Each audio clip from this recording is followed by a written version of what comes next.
Hi, everyone. Welcome to Dean's Chat, where we discuss all things podiatric medicine. My name is Dr. Jeffrey Jensen. I'm the host of the Dean's Chat podcast.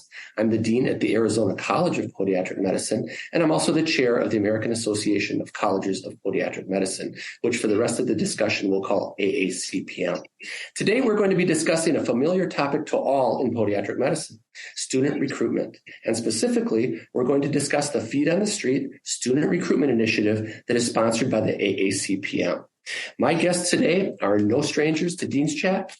Dr. Jonathan Labovitz is the dean at the Western University of Health Sciences College of Podiatric Medicine. He is also a board member of the AACPM. Welcome, Jonathan. Thank you. Dr. Robert Snyder is the dean at the Barry University School of Podiatric Medicine. He's also a board member of the AACPM. Welcome, Rob. Thank you, Jeff. Thanks for having me. You're welcome. And also, Ms. Mori North is joining us, and she is the executive director of the AACPM. And you'll all remember we did a Dean's Chat on AACPM and its responsibilities within the profession, everything from the admission services to clerkship programs to CRIP and CASPER and Council of Faculties. So, Mori, this is just one more effort that we're putting on AACPM's list of to-dos. Yes, good afternoon. Thank you. Looking forward to it. Thank you for joining us. Well, let's get started. It's been a challenging and exciting time to be in podiatric medicine. One of the biggest challenges, of course, has been the declining applicant pool the past 3 years. At different times during the past year, our applicant pool was down 40% to just 3 years ago. In February, Dr. Labovitz, Dr. Snyder, and I started working on the Feet on the Street Student Recruitment Initiative. And as time flies, here we are 7 months later, and we're about to roll out the Feet on the Street initiative from all 11 colleges of podiatric medicine to 220 undergraduate universities throughout the country. So, Dr. Labovitz, I was going to start by asking you a question. What are the components of the Feet on the Street Student Recruitment Initiative, and how is that going to affect student applications going forward? Well, hopefully it'll have a real positive effect on student applications. But really this is a grassroots effort, and where all 11 schools go out, we each visit 20 undergraduate institutions. And the components really, when we go to these institutions, our faculty will meet with 3 groups. We'll meet with students, we'll meet with pre-health advisors, and also we're going to create a network of a handful of podiatric physicians in that area. So students will be able to go ahead and shadow in the various offices. Oftentimes that's difficult to arrange, and pre-health advisors don't necessarily know who to connect them with. So this program will kind of build those connections, and while we're there, we'll be able to make those connections, and we as colleges will also get to connect with those groups. So building that true network and personal relationships should drive applications. I agree. And I really think the mentorship and shadowing experience with DPMs directly designated to that university will make a big difference. Just a side note, we had an immersion program at our school last week, and one of the young ladies that attended said she called 10 different podiatry offices before someone would let her come in and shadow. So we're hoping that we can make this shadowing opportunity a seamless experience across the country at the universities. So thank you. Thank you, John. So Rob, I wanted to tap into your business experience, and we started putting this program together, and we started making a business plan, and we started really trying to dial in what exactly would be the best, most efficient way to reach prospective students at the undergraduate level. What in your mind was some of the challenges we have in putting business plans together and really getting it to the point where we're going to roll it out in a few days? So one important factor to keep in mind is the fact that your business plan cannot be aspirational. It has to be something that's doable and something that's fundable.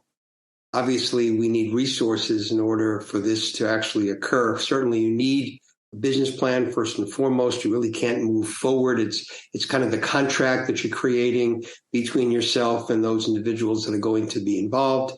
You need a budget, which is extremely important because, again, you can't do this without appropriate funding, so it can't be aspirational. You also need a timeline, and a timeline has to be realistic.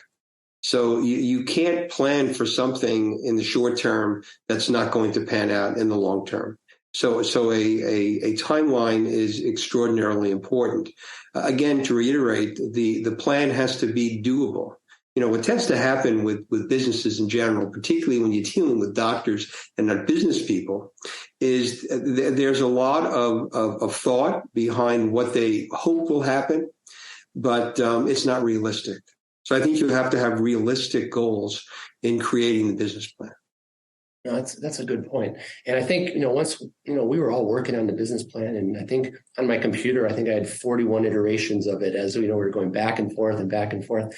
But I think one of the biggest challenges, and I think is one of the neatest things about the Feet on the Street initiative, was the collaboration among the deans. I was very impressed with everybody's willingness to jump on board and really to work in unison, putting this net out across the country at, like John said, 220 universities over the next year. So that's the time frame initially for the first year. Well, one thing that I found very impressive was the fact that we have a software program which is going to allow us to create some metrics to see whether or not the program is actually working. I think once we realize that it is, and I truly believe that it will be successful, I think then we can go out and raise even more funds and expand the program even more significantly. I agree. John, you're at Western University College of Podiatric Medicine. As your college is taking on the Feet on the Street initiative, and we're all working together to find out which discover which colleges we want to visit. What are the challenges you think that the universities will have getting out and spreading the word about podiatric medicine? I think one of the biggest challenges is resources. Like we were just saying, one resource certainly is the funding to run the program. Another is the people to actually implement it. And, all of our faculty, and really it comes down to faculty have to be involved. Somebody knowledgeable who's been there, been through school, can really relate and hopefully relate to those students and the advisors. But faculty have other responsibilities. And they're certainly teaching our current students. They're in recruitment efforts on campus already, providing patient care, doing their research and scholarly activity. So they're pulled in many directions, and we have to recognize that as we implement this program. So I think time and just people management is going to be one of our biggest challenges. The one thing I would say, just to piggyback on that, is that I think we all have directors of admission or admissions, and I think for all intents and purposes, they're usually the ones that will go to these universities. They'll try to educate those individuals that are counseling students who want to go into the medical professions. But I really do believe that we need clinicians as well. So you need not only clinicians, but knowledgeable clinicians, people who have been in the field for a while, people who may have a level of prominence. Those are all very, very important considerations. You need to create a level of respect. And students really have to understand what it is that we do. I think most students and most people, including those in the medical profession, really don't have a good idea of the depth and breadth of podiatry. Well, I can tell you that's true, because last year we demoed this whole Feet on the Street program at 12 different universities that the Arizona College visited. And it's incredible, because when you go into the universities and you meet with the advisors, they don't have podiatric medicine on their website. And when a student comes into their office for looking for help and trying to discern the different health professions, podiatry isn't often on the discussion. So I think you're right. I think that the faculty have to be significant in this process, because that educational process is really important. And while our admissions group does phenomenal work for all of the profession, getting that foot in the door, no pun intended, and interfacing with the advisors and putting podiatry on the map at that university is really the first step. There's no doubt about it. And when you put them on the map, one thing we discussed is collaboratively, which, again, as you mentioned, all the deans on board with this and wanting to work together to get this done. We all also agreed that this was to expand our reach. It's not to replace what we currently do, our current marketing budgets and our current marketing efforts. So that really taxes those resources a little bit more, because we're still going to continue what we normally do. This is 20 new universities each, or 20 new colleges that we don't get feeder. It's not a feeder school. We're not getting students applying to the system through the association. So that really expands the need, and we have to watch that. Absolutely. Mori, this is kind of a nice segue into your role and your team's role at AACPM. It's one thing to put a plan together, which we all did, and it's another thing to bring it through the board and get approval by the board, which happened in June. But then the real work started, and your team has been phenomenal in rolling out the processes. Do you want to talk about that a little bit? Sure. That's what is really exciting about the project from our perspective is that additive effect of something in addition to what we're already doing. But truly the key to implementation is for us laying the foundation to make it easy to communicate amongst all of our 11 member schools during the course of this project. And first, the association put together and provided to each of our 11 member colleges, one, a listing of potential schools to visit based on geography and other items.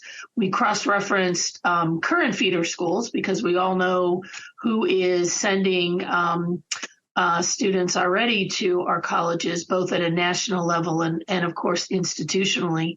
We looked at schools where some of our podiatric medical schools have affiliation agreements, so did not want to have any kind of problems there. So we really felt that these potential schools, because this is just a guesstimate, it's not by any means a you must go to these schools, but an idea of where our colleagues at the schools could visit, where there was no duplication in the information sent to each school. We also provided a roster of those undergraduate health advisors in the region that our schools are located. The country is broken up into 4 regions for purposes of the health advisor community. And so we again provided that information in case there was another school or schools that one of our podiatric medical schools wanted to visit. And we also provided a list of residency directors and our Council of Teaching Hospital memberships, members in the region where the podiatric medical school is located, again, for any additional visit opportunities. We felt that it was important. There are lots of wonderful potential mentors out there. But clearly the Council of Teaching Hospitals are part of our members in the AACPM. So it makes great sense on not only that level of member helping member, but also knowing that residency programs have residents that are align well with undergraduate medical students, and thought that was an important reference source for our schools to have. Secondly, we are finalizing a survey currently. It's like 5 questions accessible by QR code for our presenters at each of the schools to provide feedback directly into our project management software right after the event. Before you even leave the parking lot, hit the QR code, complete the survey on your phone, and that will provide us with good feedback on the event itself. And third, we are creating forms within that software management program that was previously mentioned for our schools to report their activities. So, and it will be accessible to everyone or viewable to all of us so that everybody will be able to view our progress. And finally, we are preparing to launch messages to the national advising community and others to engage them in participation in this critically important effort. It could very easily be more of a two-way street where a school who hasn't had someone come visit them hears about us and reaches out to one of our member colleges saying, I've got this introduction to health careers, and I'd really love to have a podiatric physician come and speak to my class. We want to present all of those opportunities. So that's what we've been working on up until now. And know that as with any large initiative like this, we'll be tweaking some of that communication. But from our perspective, communicating with our schools and with potential mentors in our residency programs is really going to be critical to make sure that this project is as successful as possible. Oh, well said. I think it's brilliant to go to the residency programs because the residency programs have attendings, residents, and students rotating. So it's it's a great connection for potential students. Any thoughts, Dr. Snyder, Dr. Labovitz? Yeah, I was thinking, just to change gears for a moment, I was thinking in terms of the social media campaign. I think this is a wonderful, obviously the web and social media in general is a wonderful way to get a message out to hundreds, thousands, or even hundreds of thousands of people. But we also keep it a double-edged. We have the Doctor Network as an example that has people on it that are disparaged about podiatry for some reason and are disseminating incorrect information to people on that site. And it may seem like a very, very small thing, but it really isn't because, bad news spreads a lot more quickly than good news. You tell one person a good thing and 10 people a bad thing. So I think we have to learn or find some way to manage those particular episodes as well. Just to touch on the residency a little bit more, involving residents, I think is also a critical piece. We mentioned the faculty being so important, experienced faculty, especially because they can relate different experiences and the pros of and all great things about this field. But the residents are the ones who can connect with them. They're their colleagues and they're the same age group. And, to me, they want to listen to me only because it says Dean after my name and they think I can influence a career. My children are their age. Right. So to them, I'm also a parent. And we know how people of that age listen to parents. So, absolutely. We want to make sure we're able to connect with them, convey the field, convey all the great things about podiatric medicine, but also connect with them. And that's where the residents truly can be helpful and really help us succeed.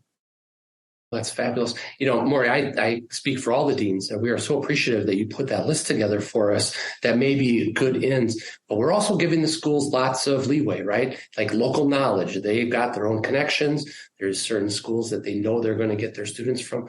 We're asking them to pick 20 strategic schools from that list and really make a difference. I'm really excited about this carrying out. When do you all think the most important time to visit schools are in the academic cycle to see a difference in applications?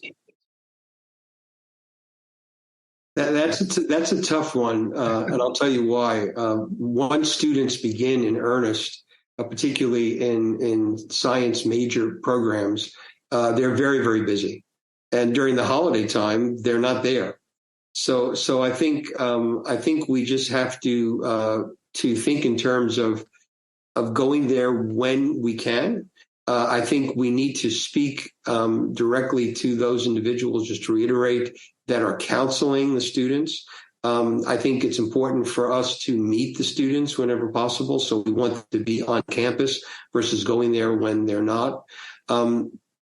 So that's going to be critical. I don't think there is a particular time of the year that is better than another, other than the fact that you obviously want to avoid, holidays like Thanksgiving and Christmas, those kinds of things. I think it has to be an ongoing process, and there is no a particular time and place where that should occur. And keep in mind that we're not just hitting seniors who are getting ready to apply. Right. The goal is to influence pre-health majors, whatever that major may be, even if it's English. If they're pre-health, they're pre-health. And if we're influenced, then we may not see the true effects of this, even the first 220 schools the first year. Right. The next year we visit more, we may have some overlap, but we continue, to continue and make it an ongoing process. But if we're talking to sophomores and juniors, it's going to take 2 or 3 years to track and see the metrics and see the effect that we're having. But that's a good thing because that leads to that ongoing process and builds the relationships with the pre-health advisors. So I don't know that a particular time is something we need to target because we're hitting 4 years worth of students potentially, as long as it's ongoing. And I think Dr. Snyder really pointed that out well. That's the key to success, continuing this process. Absolutely. Something else. I'm sorry. Go ahead, Mori, please. No, I was just going to say I agree with the fact that there is no specific time, because over the course of a calendar year, there are times of year where different groups, different institutions will have their own career fairs. Again, this intro to health career courses, some schools offer in the fall, some schools offer in the spring. And so I think that's going to be one of those sort of local issues. And one quite frankly, that an individual college or university, an individual podiatric medical school will say, do I want to be part of that, or do I want to try and set something up at an off time, knowing that the calendar may be a little bit more open for the very cohort of students that we want to be talking to. Because you're right. I think the sweet spot is going to be sophomore year, to be quite honest, because that's, there's been some flush out of decision-making by students, and yet there's still plenty of time to take care of minimum requirements, preparation for the MCAT, those kinds of things that will make them competitive students, competitive applicants. So one thing I would also mention is that most of the podiatric medical schools will allow students to enter after completing 90 credits. So one thing that we should consider is creating affiliation agreements with some of these universities. Why do I say that? Because if they come into our program after 90 credits, assuming they have the appropriate prerequisites, then perhaps we can create an affiliation agreement where they can get a bachelor's degree after completing the first year of a podiatric medical education. So they get the benefit of a bachelor's degree from the university, either from the university that they did the first 3 years in, or from the podiatric medical school. So they lose nothing and they gain a year. So that could be very appealing to some people. I mean, the 6-year medical programs have been proliferating for decades, and that's just not something that we often consider. It's interesting with those types of programs. I've tried to develop a few of those and run into some challenges. Each time it's really the main challenge is those 6-year programs or 7-year programs that are designed are often through the same undergraduate and professional university. So you go to a Harvard or a Duke or wherever it may be, and the undergraduate and the medical degree are from the same institution. When you do it with another institution, another undergraduate, then it's challenging because that undergraduate university loses a year of tuition. So they're less likely, I found that they're less likely to want to work with us, especially with the financial situation in higher education, making that more challenging. I agree, it's a great program. Those are just my personal challenges that I've experienced. I think it is a challenge, but I think it's not insurmountable. I think that there are agreements that can be facilitated, and maybe not by every university we come in contact with, but perhaps just a few, and that may be enough to get us students that have completed their junior year of college. So it's certainly worth investigating. It is. I continue to try. I know, me too. Nothing's better than getting a pipeline school where the advisors are setting to students every single year. That's great. Yeah, that's true. So I wanted to come back just a little bit closer and talk about, we're going to the schools, we're talking to the advisors, we're setting up meetings with the students. Let's talk about that DPM connection. We, as you know, are working with the American College of Foot and Ankle surgeons, and it's in their charge this year to open up their practices to prospective students that want to go into podiatry. And we're working hand in hand with them with the AA, and we are really, really working hard to make that a seamless effort on behalf of not just the student, but the university to get the student over to the shadowing doctor. What are your thoughts on the shadowing opportunities, guys?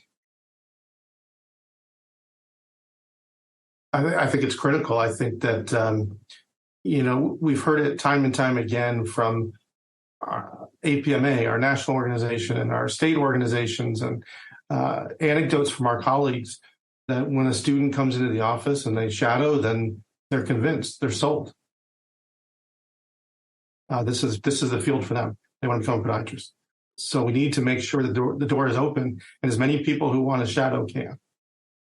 So you think in terms of the fact that you have a student who is not only going to dedicate 4 years to a medical education, 3 years to residency, but a lifetime to practicing a particular profession. And unfortunately, in many cases, the schools themselves, the podiatry schools themselves, only require one shadowing experience for that student. I mean, and if that particular doctor worked in only one particular way or had one focus of interest, like sports medicine or wound care, they would get a very myopic view of the profession. So I really think that we need to up the stakes. I think they need to do more shadowing. Shadowing is absolutely critical because, again, you're not only asking people to lay out hundreds of thousands of dollars, but to make a commitment for the rest of their lives. So it's sometimes staggering to me when we ask the question, what is a podiatrist? And the answers that we get, because they didn't have enough shadowing experience. So they may kind of spout exactly the one thing that they saw that stood out in the doctors that they did, see, but it just isn't enough. I think they should be required to do more. I'm hopeful that the organizations themselves are on board. I'm just hoping that resonates with the doctors who are members of those organizations. Yeah, I think it will. Mori, what is your take on that so far in the meetings we've had? Oh, I think it's very positive, and certainly, again, within our Council of Teaching Hospital membership component, they welcome the opportunity to have prospective students come and visit and see just the depth and breadth of what podiatric medicine offers. And the more individual practitioners that are willing to open their offices, I think the students will be interested to be at more than one doctor, more than one shadowing opportunity prior to application. Clearly, as we've heard on some of these other podcasts, that the students that you've talked to have shadowed multiple people, saw a variety of practices. And so I think to be able to expand that to their potential colleagues is going to be one of the exciting parts of the initiative, because it's a great way to give back to your profession as well. It's going to be very important also. I'm sorry to interrupt, but it's going to be very important for us to be able to have metrics to ensure what's working and what's not. That old adage, you can't manage what you can't measure. So I think that's going to be critical because we have a lot of money at stake. This is going to be a costly venture. And I think we have to know sooner than later those elements of our business plan that are working and those that are not. And perhaps we may have to change gears. So that's going to be critically important. I think the software will really help us do that. Yeah, I was going to say with the shadowing, I absolutely agree with you on the shadowing in particular, though. I always find it interesting when I review applications and it says, did you shadow and who did you shadow? As someone going into the sciences or someone who, most of them who have studied the sciences were taught to investigate things. And to see somebody who has shadowed for half a day to investigate their future career is really mind-boggling to me. Like, do they really understand what science is? And I want to take a step back and and think about that applicant. Or is this someone who's going to go through our program successfully if that's how they investigate things and question things? How do you question a patient? How do you take a history? How do you do all these different things where it's asking questions? And they haven't asked the most basic question about their own future. We see that all. We see that all the time as well. Students are really ill prepared, and it's to answer those questions. And I have to say this: very often it's not their fault. They are exposed to podiatry very late in the game. When they go into a pre-medical program, they're thinking, medicine, they're thinking DO, they're thinking dental school. They're not really thinking about podiatry. It's not in the top of their mind. Right. And so they learn about it very late in the game, and they don't have the experiences that they would have if they were going to a traditional allopathic school. One reason is the fact that everybody's seen an allopathic or an osteopathic physician in their lives. They have an idea of what they do. They don't have an idea as to what podiatry is. And again, because they're learning so late in the game, it's kind of a combination of them not being inquisitive enough or wanting to pursue, other offices, but also they've not been given a lot of information. And ideally, I think the Feet on the Street program should be targeted to the high schools and the junior high schools. But we have a short-term problem we have to address, which means going to the colleges. But eventually, I'd like to see this program migrate to that younger age group so they get exposure at an earlier age. I do agree with you that the sophomores and juniors in colleges, I think, are the target. They're the target market. And again, you're not going to see the results right away, but I think that will bear fruit because those individuals will have the time to be able to process what podiatry is, to have a couple of years to really kind of, look at things, not just from a myopic lens, over a few weeks, and suddenly they're throwing an application into a school with a profession that they really don't understand. So I think giving the time for them to kind of marinate exactly what podiatry is and what it can do for them and what it can do for their lives and their families, I think that will resonate. But again, it's going to take time. And I think we have to understand that we're not going to solve this problem in 1 year. It's going to be a multi-year issue, and we're going to need the funds to be able to support it. Rob, that's a nice segue because there's no question that our software program, the project management software, is significant, not just for helping us say what we're doing and we're doing right, we'll do more of it, but it also gives us an opportunity to give feedback to our investors and the people that are providing the funds to carry out this program. So just high level dollars, we're looking at about $500,000 the first year and $550,000 the second year. And we want to go back to PICA, for example. PICA is our first donor to this program, and they've been very, very generous. But we want to go back to them and show them that we've been good stewards with their money, and we're working hard to increase the population, applications, And then, of course, ACFAS has been wonderful. ABPM's coming to the table, ABFAS, some private companies. I really think we've got a wonderful situation, and I think we're bringing a tremendous program to the profession. I think the profession is very appreciative of it also. I agree. Any last comments? Because this is going live. The Feet on the Street initiative goes live in about 3 days on September 1st. Well, I just wanted to thank you, Jeff, for starting this initiative. I think it was something that was needed. And I think the podcasts that you're doing are going to be extremely helpful. You're interviewing students, you're interviewing deans, you're interviewing luminaries in the profession, the average podiatrist, et cetera. So you really covered all the bases, and I think that's going to be extraordinarily helpful. So I just wanted to thank you for those efforts. My pleasure. And Maury, we need to give a little kudos to your staff with the new Explore PodMed. The website is beautiful. Well done. Thank you. And we look forward to using that new initiative itself, the new website, to highlight perhaps some of the visits that are our member schools have done. Would love to get some video on some of those as you start rolling that off, as well as the experiences that one will have going to the website. You'll see something a little bit different every time, thanks to the logarithm that's within that website. So the pieces are starting to come together. I'm very excited to see what kind of picture we'll end up with in 6 months. We all appreciate your efforts and your team's efforts, and we thank you.